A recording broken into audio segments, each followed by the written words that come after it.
Le collectif des partis politiques pour la finalisation de la transition et l'Alliance pour la démocratie et le progrès ont conféré avec la presse ce mardi à Lansebougny dans la commune de Matam. Au cours de cette rencontre médiatique, les membres de la coalition ont tour à tour déclaré qu'ils organisent ces manifestations pour amener les autorités à fléchir quant à la gestion du processus électoral et suite à la qualité de la gouvernance économique et sociale qui s'exerce. Dr Zalikatou Diallo et la Jaditina rétorquent qu'ils exigent le départ de tous les membres de la CENI. Ce qu'on peut conclure, c'est que l'ADP et le collectif sont confortés tous les jours dans leur jugement négatif porté sur la CENI. Parce que cette institution décriée excelle au moins dans une action qui est celle de la rétention des rapports d'audit. Concernant la CENI, nous avons demandé le départ de toute la CENI. Nous n'avons pas dit que la CENI parte à l'exception de tel ou de tel. A priori, le seul fait de demander de recomposer intégralement la CENI veut dire que nous ne voulons pas de tous ceux qui sont là-dedans, y compris les nôtres.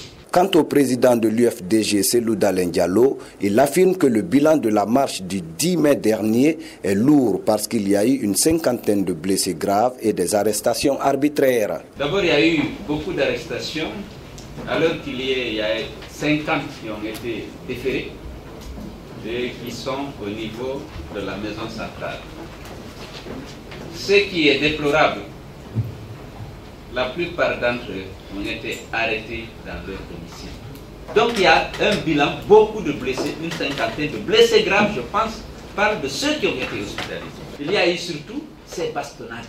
Par ailleurs, le président de la GECI, Fodé Mohamed Souma, exhorte la classe politique à des négociations franches en vue de sortir de l'impasse. Je pense qu'aujourd'hui, pour apaiser la situation, il ne suffit pas de dire on arrête le recensement alors que ça continue sur le terrain. C'est vraiment appeler les uns et les autres à s'asseoir, discuter et aller à l'essentiel. L'essentiel, c'est quoi? C'est en finir avec cette transition et cette élection.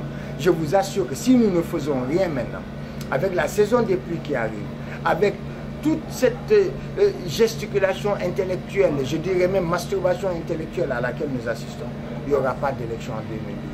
Qu'à cela ne tienne, il faut souligner que le pouvoir et l'opposition entretiennent un imbroglio sans pareil. Alors, à quand la fin de la crise politique que traverse le pays pour qu'on puisse amorcer les chantiers du développement? Et opposition continue de faire verser beaucoup d'encre et de salive chez les observateurs de la scène politique nationale. Récemment, lors des meetings de soutien aux actions du professeur Alpha Condé, organisés par le RPG Arc-en-Ciel au Palais du Peuple, le secrétaire général de la mouvance a accusé l'opposition de vouloir fomenter un coup d'État contre la personne du chef de l'État, Salom Cissé. Alors, qu'est-ce qui constituerait le décès inavoué des leaders de l'ADP et du collectif? Qu'est-ce qu'il y a derrière tout leur agissement? Il faut dire, d'une part, que les espoirs que le pouvoir est en train de réussir leur fait mal. À cet effet, ils mettent tout en œuvre pour ne pas que les élections aient lieu parce qu'ils savent qu'ils sont aujourd'hui minoritaires sur le terrain. Ils cherchent à éliminer par tous les moyens justice anticonstitutionnel pour s'asseoir à sa place. Il prévoyait même qu'à la suite de ces événements auxquels il avait voulu conférer une dimension démesurée pour que coup d'État s'ensuive. En réaction à ces propos, Elhadj Mamadou Ditin Diallo a tenu à préciser lors de la conférence de presse animée ce mardi par l'opposition que le collectif et l'ADP ne réclament pas le départ du régime, mais plutôt que c'est le RPG qui peut faire un coup d'État contre le président. Donc vous demandez le départ du gouvernement, c'est si nous avions mis en cause le régime du professeur Alpha Condé qu'on aurait demandé à faire partir tel ou tel ministre. Mais nous n'avons jamais demandé. Vous avez parlé tout de suite du RPG qui nous accuse de vouloir faire un complot. Je suis sûr que le professeur va réfléchir parce que le RPG veut faire un complot contre le professeur Alpha Condé. C'est pour ça qu'il incite à violer les lois au point qu'il se déplace lui-même pour aller les haranguer à violenter l'opposition. On le pousse à violer la Constitution ainsi. On le pousse à créer des problèmes dans le pays. Ses propres ennemis sont dans sa maison. Qui de la mouvance ou de l'opposition est en train de prendre le chef de l'État, professeur Alpha Condé, en otage. En tout cas, le mieux serait de trouver un consensus entre ces deux blocs afin que le peuple de Guinée puisse aller aux élections législatives pour élire ses représentants à l'Assemblée nationale que de se rejeter des responsabilités de vouloir bloquer.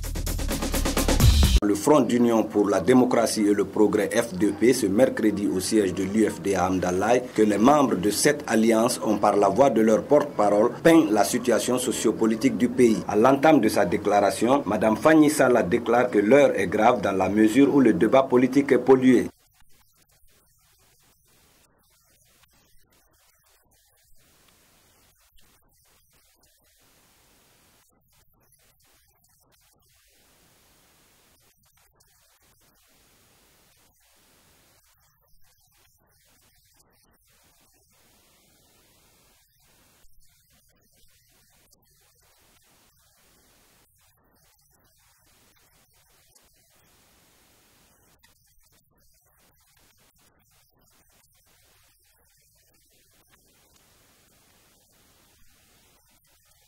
S'agissant de la tenue des élections législatives, elle souligne que la CENI est incapable à l'état actuel d'organiser des élections.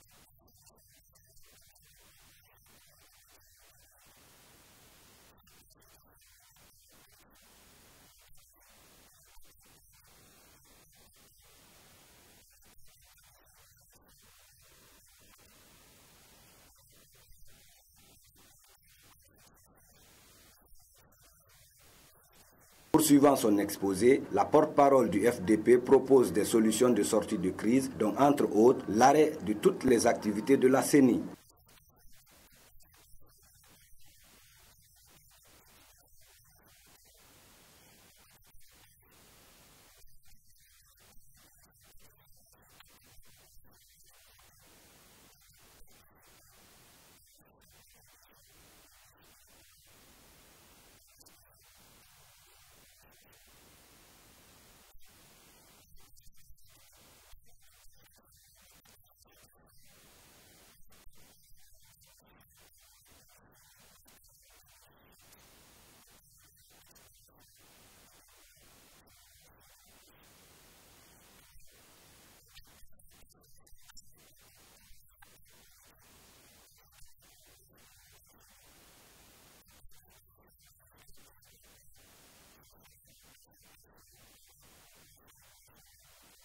Au regard du blocage politique que connaît le pays, la classe politique multiplie les déclarations qui, espérons, apporteront une lueur d'espoir.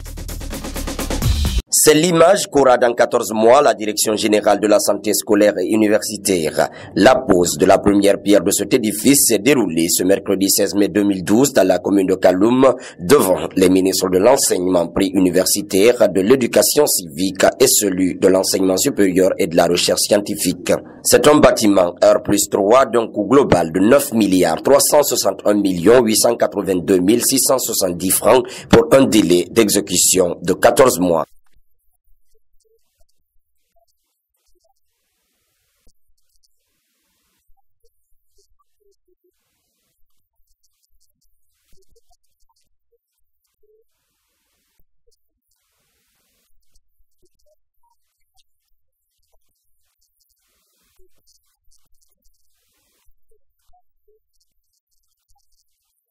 Ce bâtiment qui permettra dorénavant aux milliers d'élèves et étudiants guinéens de passer de consultation est financé par le budget national de développement et sera réalisé par l'entreprise guinéenne de construction d'entretien des bâtiments et équipements.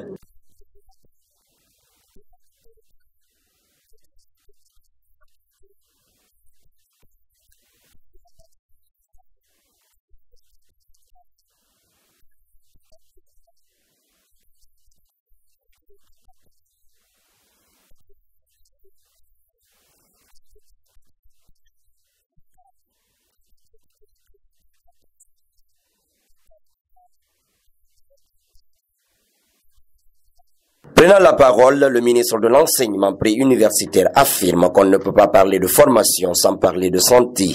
Par ailleurs, il indique que si on parle de tolérance zéro au niveau des examens nationaux, ce sera la même chose avec les entreprises de construction.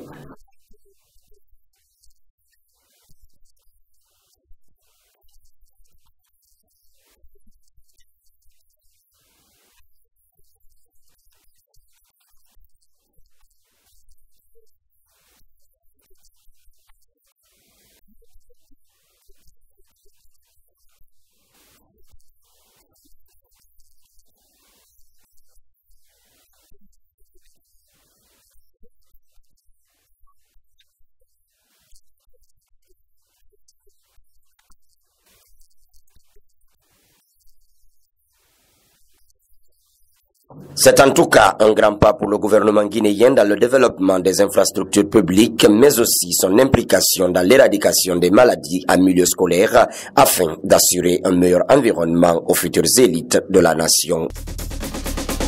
Un émissaire de l'Institut européen des forêts séjourne en Guinée depuis 3 jours. Objectif, rencontrer les acteurs de la filière bois et partager avec eux les expériences de bonne gouvernance des ressources naturelles à l'image de la législation en la matière.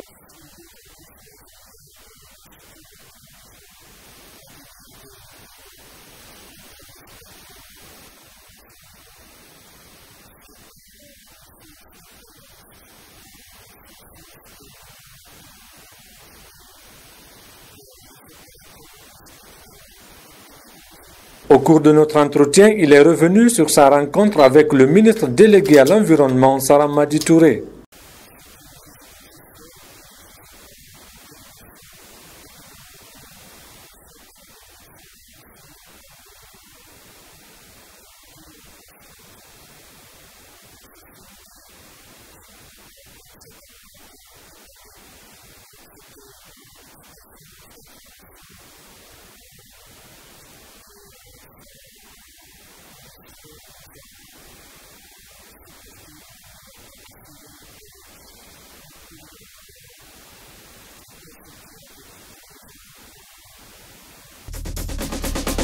Journée porte ouverte ce mercredi dans les locaux du siège d'MTN Areba à Kaloum.